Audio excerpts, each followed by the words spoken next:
Bien, bien. Mis hermanos, Dios les bendiga. ¿Me oyen? Es un placer de nuevo estar por acá en este domingo. La iglesia tradicional lo conoce como Domingo de Ramos. Veo que la decoración está acorde aquí también. No, bueno. Yo pensaba.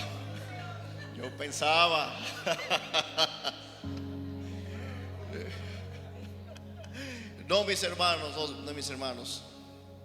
Pero mire, yo le voy a decir una cosa, yo le voy a decir algo. Yo me levanté bien temprano hoy y meditaba en muchas cosas, y entre las meditaciones meditaba en esto, en lo que hace la iglesia tradicional. La palabra dice: examina todo, retén lo bueno y deja lo malo. Nosotros conocemos la doctrina de Cristo, sabemos que la salvación es por gracia a través de la fe. Y ellos tienen por tradición esta semana, según ellos, dedicársela al Señor, aunque la mayoría hace lo contrario. Pero yo realmente no veo tanto problema en dedicar, digamos, un periodo de días pensando y meditando en el Señor. Dios es Dios de todos los días, pero si queremos hacer énfasis en una semana, tampoco le ve el problema. Así que nada nos sea tropiezo. En Cristo fuimos llamados a libertad, y vamos a adentrarnos un poco en la palabra. Voy a ir al libro de Isaías, en el capítulo 11.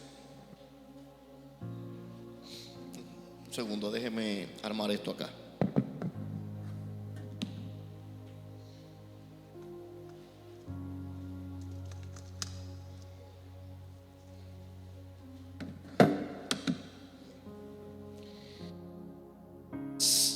Capítulo 11,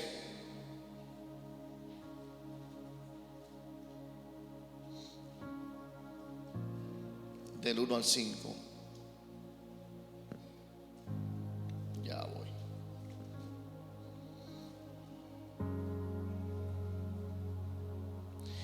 Isaías 11, del 1 al 5. ¿Lo tienen? Leemos en el nombre de Jesús.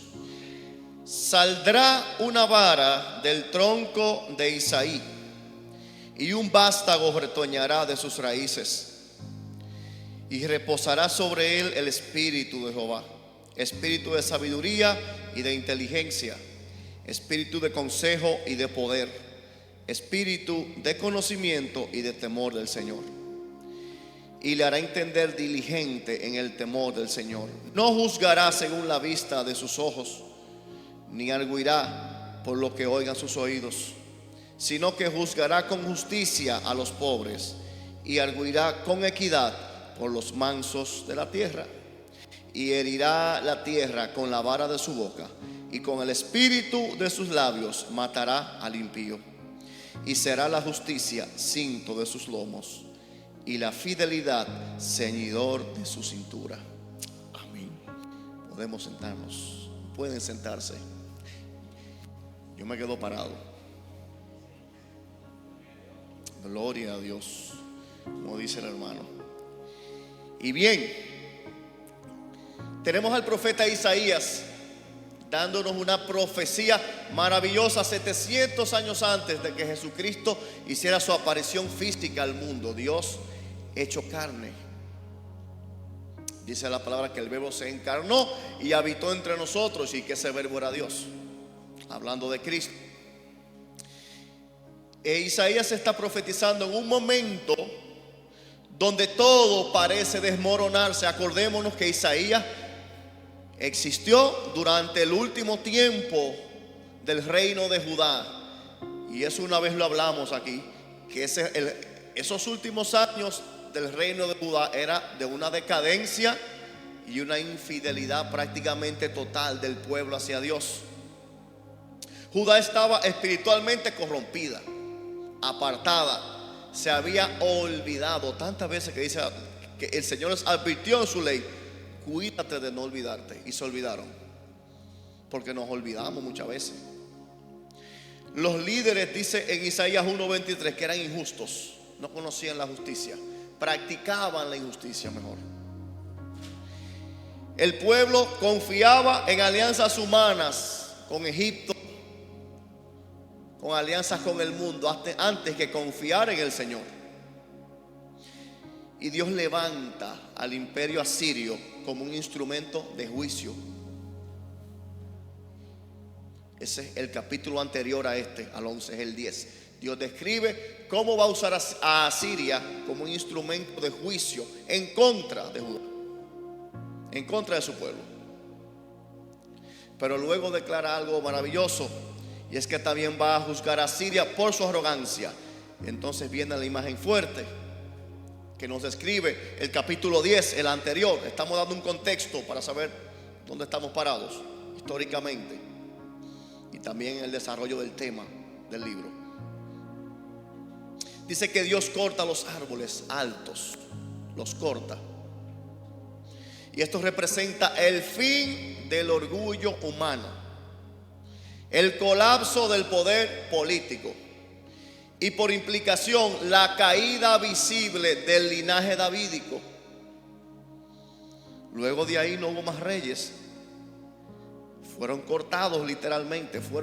Hermano, el juicio que vino sobre esa nación es que destruyeron, quedó todo destruido, no dejaron piedra sobre piedra. Cayó todo, absolutamente todo cayó. No quedó nada, el Señor barrió con todo. El árbol del reino davídico quedó reducido a un tronco. ¿Usted ha visto una mata frondosa cuando la cortan? Que a los días usted pasa por ahí, dice: wow, ¿te acuerdas de ese árbol frondoso? Solamente que es un tronco cortado, seco, feo, desmenuzado. Y aquí está el punto. El punto. Y es que Dios no solamente destruye, sino que Él poda para preservar la raíz de la promesa. Porque es que cuando el hombre en su soberbia, llega un momento, mis hermanos, que la soberbia, el orgullo, el pecado ciega. Mi hermano, el pecado ciega. El pecado, mire, nos pone una venda que creemos que estamos bien y llegamos al punto de que negamos a Dios, lo rechazamos, rechazamos la corrección, nos olvidamos de Él. Y llega un momento que el Señor tiene que podar.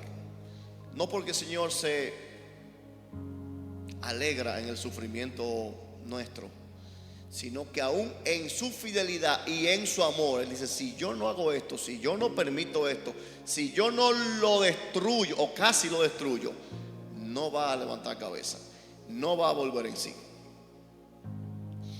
Y es por eso que Isaías 11:1 no es un texto aislado cuando dice que del tronco de Isaí va a brotar un vástago, va a brotar un retoño. El renuevo, dice la palabra. Y es que Dios obra desde lo insignificante, mis hermanos. Dice que saldrá una vara del tronco de Isaí, de ese tronco cortado cuando parecía que ya todo estaba perdido. El linaje davídico no quedó nada. Los reyes barrieron con los reyes de Judá. En ese tronco seco y sin esperanza, dice que brotó un vástago. Usa una imagen agrícola Isaías. Un tronco cortado. Un tronco cortado parece muerto,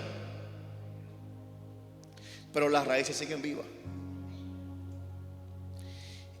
Y de ahí va a brotar algo nuevo. ¿Y por qué dice Isaí y no dice David? ¿Verdad? Porque por lo general dicen hijo de David cuando se refieren a Jesús. David representa el reino glorioso.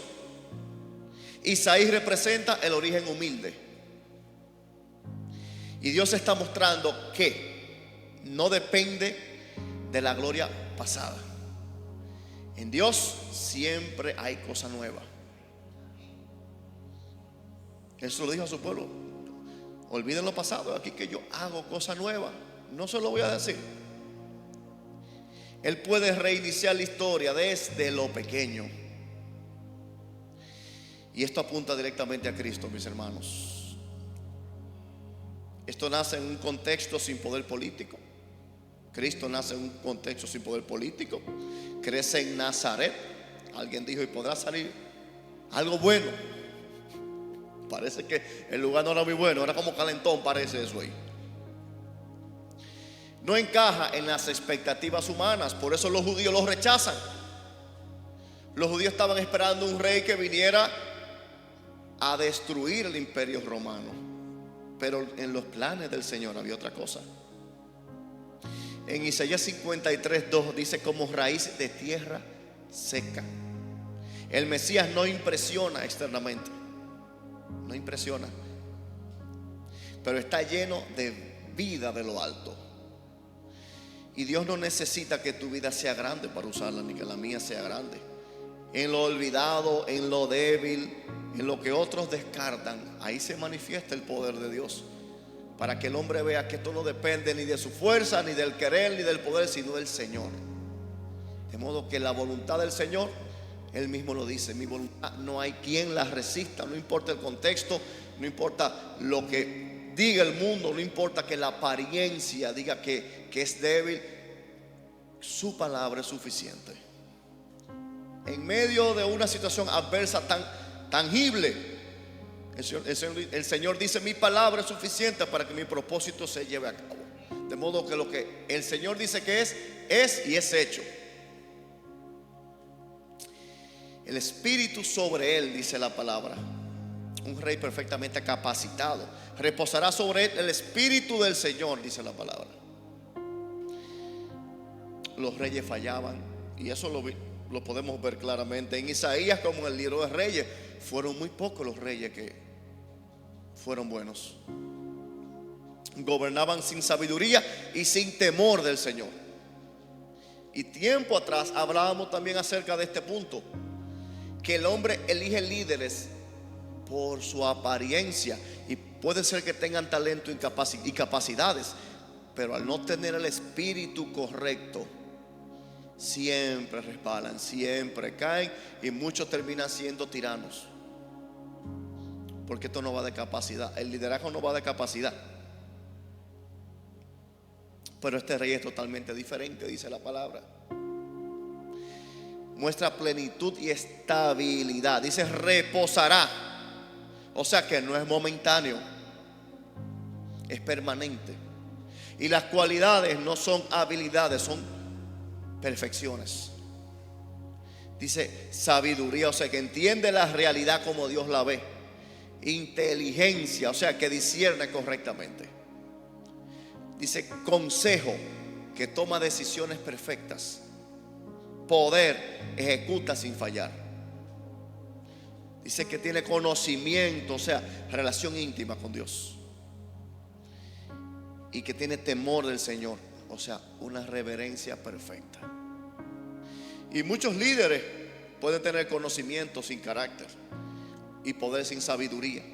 Cristo tiene todo en perfecta armonía, de modo que Él es la estatura del varón perfecto. Por eso el estandarte es Cristo, mis hermanos.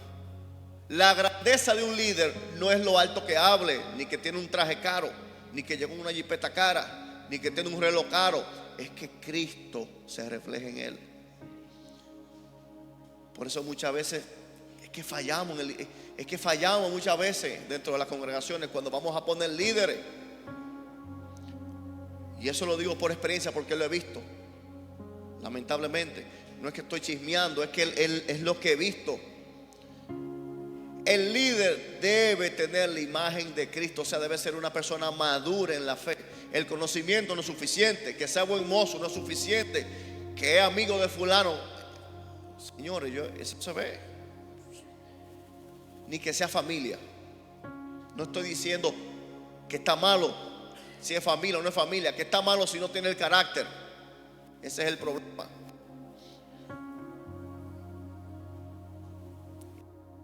Cristo tiene todo en perfecta armonía. Él, dice la palabra, Colosenses 2:3, en Él están todos los tesoros. No voy a leer los versículos. No debemos ser líderes solamente por carisma, por habilidad. Cristo es el único digno de confianza total y es el modelo a seguir. De modo que el líder que yo debo seguir El líder que debe estar en cada ministerio, el líder que debe guiar cada congregación, debe ser una persona que refleje el carácter de Cristo, no que hable duro. Eso es lo de menos. Sea rico, sea pobre, sea familia o no familia, lo que sea, si no refleja a Cristo, no está capacitado para el liderazgo. Si no lo vive, no estoy hablando de una persona perfecta, estoy hablando de una persona que tiene un corazón dispuesto a someterse. Ese es el líder capacitado. Su justicia, un reino que confronta al mundo. Dice que no juzgará según las apariencias, y esto es profundamente contracultural. En los tiempos de Isaías, los ricos manipulaban la justicia, no sé si se parece eso a hoy, y los pobres eran oprimidos. Hoy no es diferente. Hoy no es diferente. Cristo no depende de evidencia superficial ni de percepción humana. Él conoce las intenciones, Él conoce los corazones y las verdades ocultas. Él las conoce. Es por eso que cuando el profeta Samuel fue a buscar al rey, pasaron 5 y el Señor dijo: no, mira, no te lleves de la apariencia, yo miro el corazón. Y al final eligió a David. Y cuando usted mira hacia atrás en el Antiguo Testamento, vemos que la primogenitura era algo muy importante en el Antiguo Testamento, también en el Nuevo, pero me refiero en tiempos antiguos. La primogenitura iba acompañada de muchos beneficios que hoy en día nos podrían parecer hasta injustos. El primogénito tocaba doble porción de la herencia, era el líder espiritual de la familia, era el que tenía el poder de decisión. No era si le parecía a los otros, no, era él y punto. Pero si usted se fija, las personas que el Señor levantó para llevar a cabo sus planes no fueron los primogénitos. ¿Ustedes se han fijado en eso? Isaac por encima de Ismael, que nació primero. Jacob por encima de Esaú. José era el número 11 de sus hermanos. David ni siquiera lo invitaron. Es decir, que el propósito del Señor nunca jamás ha estado basado en el requerimiento humano ni en la apariencia humana, en nada de eso. Dios ve el corazón, la entrega y la disposición. Esto no depende de tu habilidad, de mi habilidad, no. Esto depende de si estamos dispuestos a entregarnos y a morir a nuestra vida por su causa. Entonces ahí podemos ser capacitados para servir al Señor. Dice que juzgará con justicia a los pobres.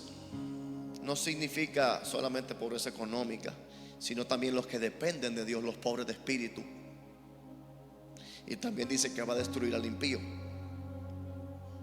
Dice que con el aliento de sus labios matará al impío. Mis hermanos, y es que en su primera venida el Señor vino a pregonar salvación. Pero cuando Cristo venga, dice que vendrá con vara de hierro. Vendrá a juzgar. Y al mundo le va a ser pedido el precio. Y se van a ver imposibilitados todos aquellos que no aceptaron el regalo de la salvación de Cristo. Porque solamente en Cristo hay salvación. Solamente Él pagó el precio. Y ese precio, eso está disponible hoy. Pero muchas veces las personas aman más el mundo y su vida que el Señor. Cavan cisternas rotas que no pueden retener agua. Creen que su dinero los va a cuidar, creen que su posición los va a cuidar. Pero mis hermanos, no hay oro ni riqueza en este mundo que pueda cumplir la justicia santa del Señor. Es por eso que el Señor nos advierte de que no descuidemos una salvación tan grande, de que no la olvidemos, de que no la despreciemos, de que no la menospreciemos.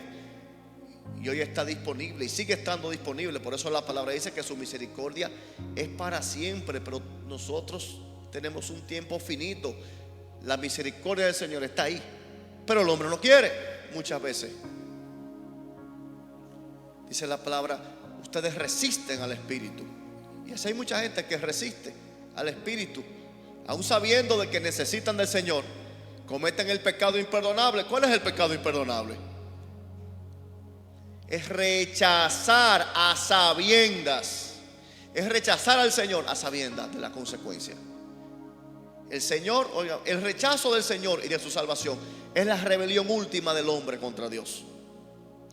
De que a pesar de que en su pecado el Señor puede juzgarlo y matarlo, el Señor dice, voy a hacer misericordia, acepta mi pacto, que voy a hacer misericordia, no te voy a tomar tus pecados en cuenta, ni los pasados ni los futuros.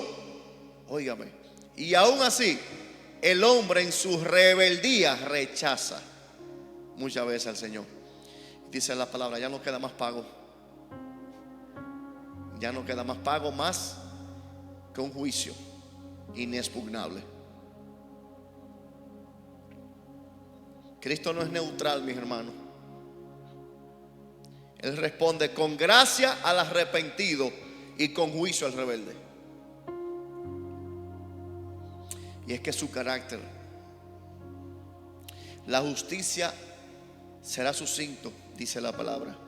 En la cultura bíblica el cinto sostenía todo y preparaba para la acción.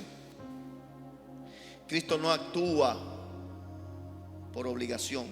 Su naturaleza es justicia y su fidelidad implica coherencia total, integridad perfecta y cumplimiento absoluto de sus promesas. O sea, el Señor va a llevar a cabo todo lo que Él ha dicho sin falta. El líder puede ser corrupto, puede dar promesas vacías, el hombre, mejor dicho, pero Cristo es absolutamente confiable. Isaías 11 del 5 al 1 es un mensaje poderoso, mis hermanos. Y es que cuando todo parecía perdido, Dios estaba obrando. Cuando el sistema cayó, Dios levantó su reino. Y cuando el árbol fue cortado, la raíz seguía viva y dio un pequeñito retoño, aparentemente insignificante, pero poderoso en las manos del Señor. Y esa es la raíz de Cristo, el prometido desde el inicio. El hombre construye sistemas que Dios derriba constantemente, pero Dios levanta un reino que nadie puede destruir, mis hermanos. No pongamos nuestra esperanza en lo que Dios ya ha decidido derribar. Olvidémonos del sistema humano, del sistema religioso, que si esto es así o es asá, y si este día sí o este día no. Todos los días son del Señor. Hoy es día del Señor. Hoy, Domingo de Ramos, es día del Señor. El mundo lo conoce como Domingo de Ramos, pero si nosotros queremos conmemorarlo y meditar en eso, no está malo. No nos cohibamos. Y el otro domingo también va a ser el día del Señor, y todos los días van a ser el día del Señor. Y si esta semana usted entiende que debe cogerla por las vacaciones para meditar en el Señor, usted no está pecando porque cogió esta semana para meditar en el Señor. Usted no está pecando por eso. Gloria a Dios que usted decidió tomar esta semana. Y si no puede esta, tome la otra. Pero no nos limitemos, que el sistema no nos limite. Ni el sistema tradicional, pero tampoco muchas veces el sistema que opera aún dentro de las congregaciones. Que si el domingo de Ramos podemos, no, mi hermano, hoy es día del Señor. Gócese. Y hoy podemos conmemorar o traer a memoria de que cuando todo parecía perdido, de que cuando se cortó el árbol, de que cuando cayó el sistema, de que cuando por donde aparentemente iba a venir la promesa quedó destruido el linaje, todavía el Señor se guardaba un pequeñito retoño. Y en la mano del Señor lo poco es mucho. No se tenga por insignificante. No deje que el pecado lo acuse. No deje que su pasado lo agobie. En lo pequeño, lo que usted pueda hacer, por pequeño que sea, en las manos del Señor, puede hacer la diferencia. Ríndete al renuevo, que es Cristo. Sométete al rey, vive bajo su justicia, búscalo mientras puede ser hallado, dice la palabra. Y el Señor nos llama a eso, a buscarlo, a permanecer en Él, a no dudar de que Él es bueno, de que Él es justo, de que Él es digno de ser alabado, de someterse, de entregarle, de confiarle tu vida a Él. Muchas veces estamos tan obsesionados en lo que queremos, en lo que deseamos, que hacemos un ídolo de nosotros mismos. Tenemos tiempo para ir al gimnasio, tenemos tiempo para estudiar, tenemos tiempo para trabajar. Se olvida de que nos debemos a Él. Al fin y al cabo, mis hermanos, cuando nuestros días terminen sobre esta tierra, si usted logró su objetivo o no, si se casó con la mujer que usted quería o no, si tuvo el trabajo que usted quería o no, al fin y al cabo todo eso va a pasar con este mundo. Lo único que va a importar y que va a permanecer es si somos conocidos por Él. Y Él, cuando estaba con sus discípulos en Lucas, le dijo: yo he venido para llevarlos por caminos de paz. Ya también ustedes son mis amigos. Dice: no hay amor más grande que este, que el que da la vida por sus amigos.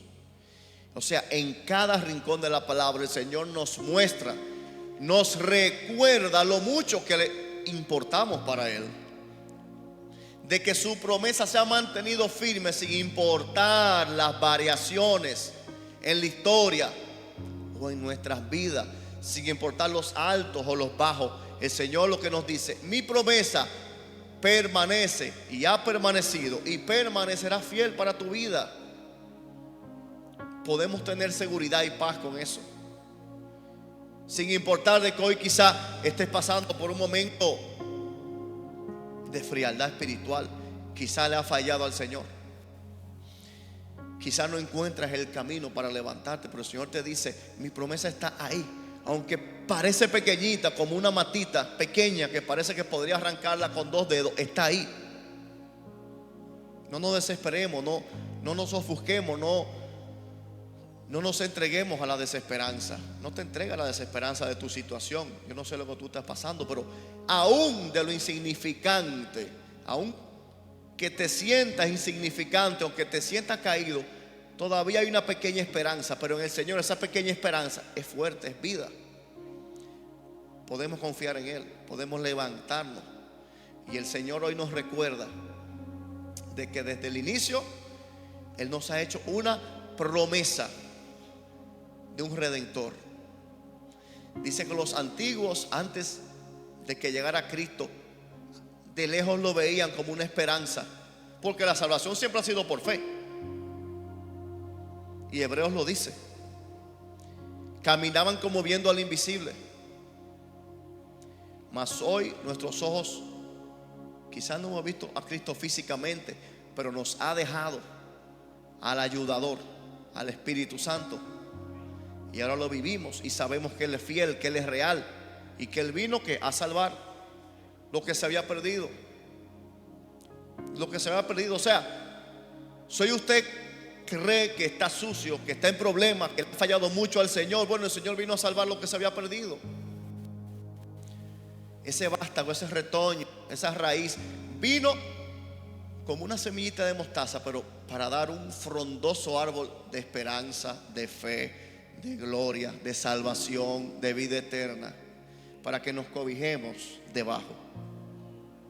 Y hoy está disponible, y sigue estando disponible, y estará disponible. Si cree, el Señor el sistema religioso nos manda a hacer cosas. El Señor no demanda nada, el Señor demanda fe. Para el que cree todo es posible, dice la palabra. Voy a ir a Romanos capítulo 2.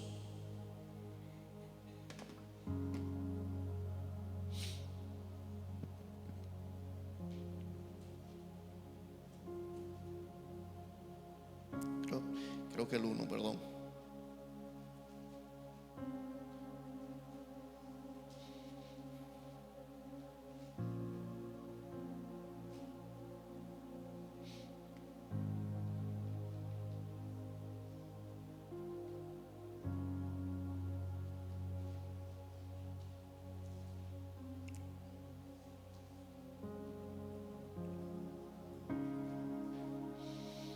Bueno, creo que me equivoqué de versículo, pero lo que quería hablarles es que el evangelio del Señor es poderoso para salvar. Y la fe viene por él, por escuchar. Muchas veces estamos débiles y es porque estamos faltos de la palabra. Es lo que quería buscar. Creo que me confundí de capítulo. A ver. Exacto. Dice, porque no me avergüenzo del evangelio, porque es poder de Dios para salvación a todo aquel que cree, al judío primeramente y también al griego. Porque en el evangelio la justicia de Dios se revela por fe y para fe, como está escrito, mas el justo por la fe vivirá. De modo que no estamos sujetos, es lo que decía, a que si tenemos que hacer o no hacer. En Cristo se cumple toda la ley. Y se resume en esto: amarás al Señor con todo tu corazón, con todo tu ser, y al prójimo como a ti mismo. Y muchas veces estamos débiles y es porque estamos faltos de la palabra. Muchas veces estamos ociosos y es porque no queremos pasar tiempo con el Señor. Tambaleamos y nos resbalamos y es porque no tenemos comunión. Caemos en adicciones o vicios y es porque no estamos llenos de su palabra y de su poder. Usted y yo fuimos diseñados para tener una comunión íntima con el Señor, para ser llenos de Él, para caminar con Él, para conocerlo a Él. Es tan así que el fin último es que vamos a estar por la eternidad con Él. Ese es el diseño que tenemos. ¿Y usted cree que orando una vez a la semana o una vez al mes vamos a estar bien? O sea, no podemos tener estabilidad si no consagramos nuestra vida al Señor. Es diario, es un día a día, es darle el primer lugar a Él, pero es literal. Es que cuando yo me levante, yo no cojo Señor, aquí estoy, Señor, guíame en este día, Señor, ayúdame, porque lucho con debilidades, lucho contra cosas, con situaciones. Ayúdame a que en cada situación yo pueda reflejar la luz de Cristo, el carácter de Cristo, Señor, en mí. Y yo le aseguro que cuando comencemos a clamar, a meditar en su palabra, a consagrarnos a Él, las cosas van a cambiar. Es que muchas veces también queremos que cambien al otro día, pero llore hoy y hoy está peor. Es un día a día. La prueba fortalece la fe y fortalece el carácter. Somos como oro, tenemos que ser refinados. Estamos siendo preparados para nuestra morada final, que es la eternidad con el Señor. Vamos a reinar con Cristo, mi Señor amado. Estamos siendo santificados. Estamos en un proceso que el Señor ha comenzado. Así que yo le exhorto que entremos al proceso. Muchas veces queremos correrle al proceso. Es necesario que seamos probados, es necesario que seamos zarandeados, es necesario que venga el día difícil para ver si nuestra fe es verdad o si decimos que le creemos al Señor. Porque está escrito, Romanos 14:11, vivo yo, dice el Señor, que delante de mí se doblará toda rodilla y toda lengua confesará a Dios. Mis hermanos, va a llegar el día en donde el mundo, que usted lo ve afuera muy envalentonado, que se burlan de Dios, que se burlan de usted, que se burlan de mí, llegará el momento en que le van a tener que dar la cara al Señor.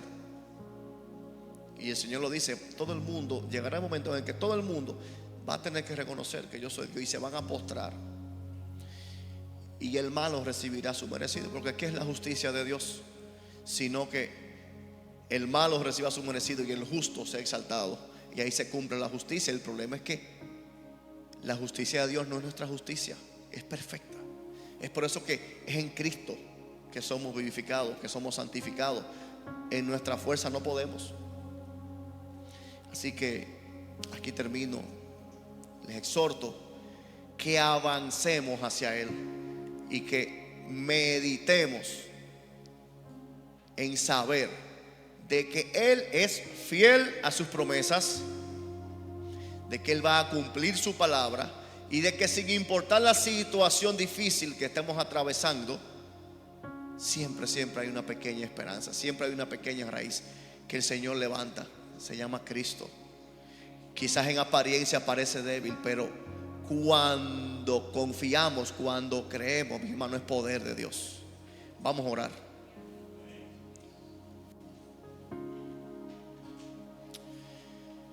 Señor, gracias. Gracias, Señor, por acordarte siempre, mi Dios, de nosotros. Señor, gracias porque tú no nos has abandonado, Padre. Aún sabiendo nuestras debilidades, Señor, y nuestros pecados, Cristo a su tiempo murió por nosotros, Señor. Desde lo profundo de la historia, Señor, hasta ahora vemos tu fidelidad, como tú has permanecido fiel en medio de circunstancias adversas, mi Dios. En medio, Señor, de caída de reinos, en medio de caída en dificultades, mi Dios, tú permaneces fiel, mi Dios. Que no se nos olvide nunca, Señor, que en ti tenemos la fortaleza necesaria, que en ti tenemos la vida eterna, Padre, que en ti, Señor, podemos avanzar por encima de lo que sea, Padre, que ya tú nos has dado la victoria, Señor, que nuestra realidad, Señor, es la que tu palabra dice que somos, mi Dios. Oro, Padre, para que cada persona que esté luchando con la desesperanza, con la falta de carácter, Señor, quizás con la indisciplina, con el desánimo, Padre, yo oro, Padre, para que tú los fortalezcas, mi Dios, para que tú los levantes, Padre, para que podamos ser un pueblo, Señor, fiel a ti, que te busca todos los días de corazón, Padre, para que podamos ser personas que reflejan, Señor, el carácter de Cristo, Señor, allá afuera, en el nombre de Jesús. Amén.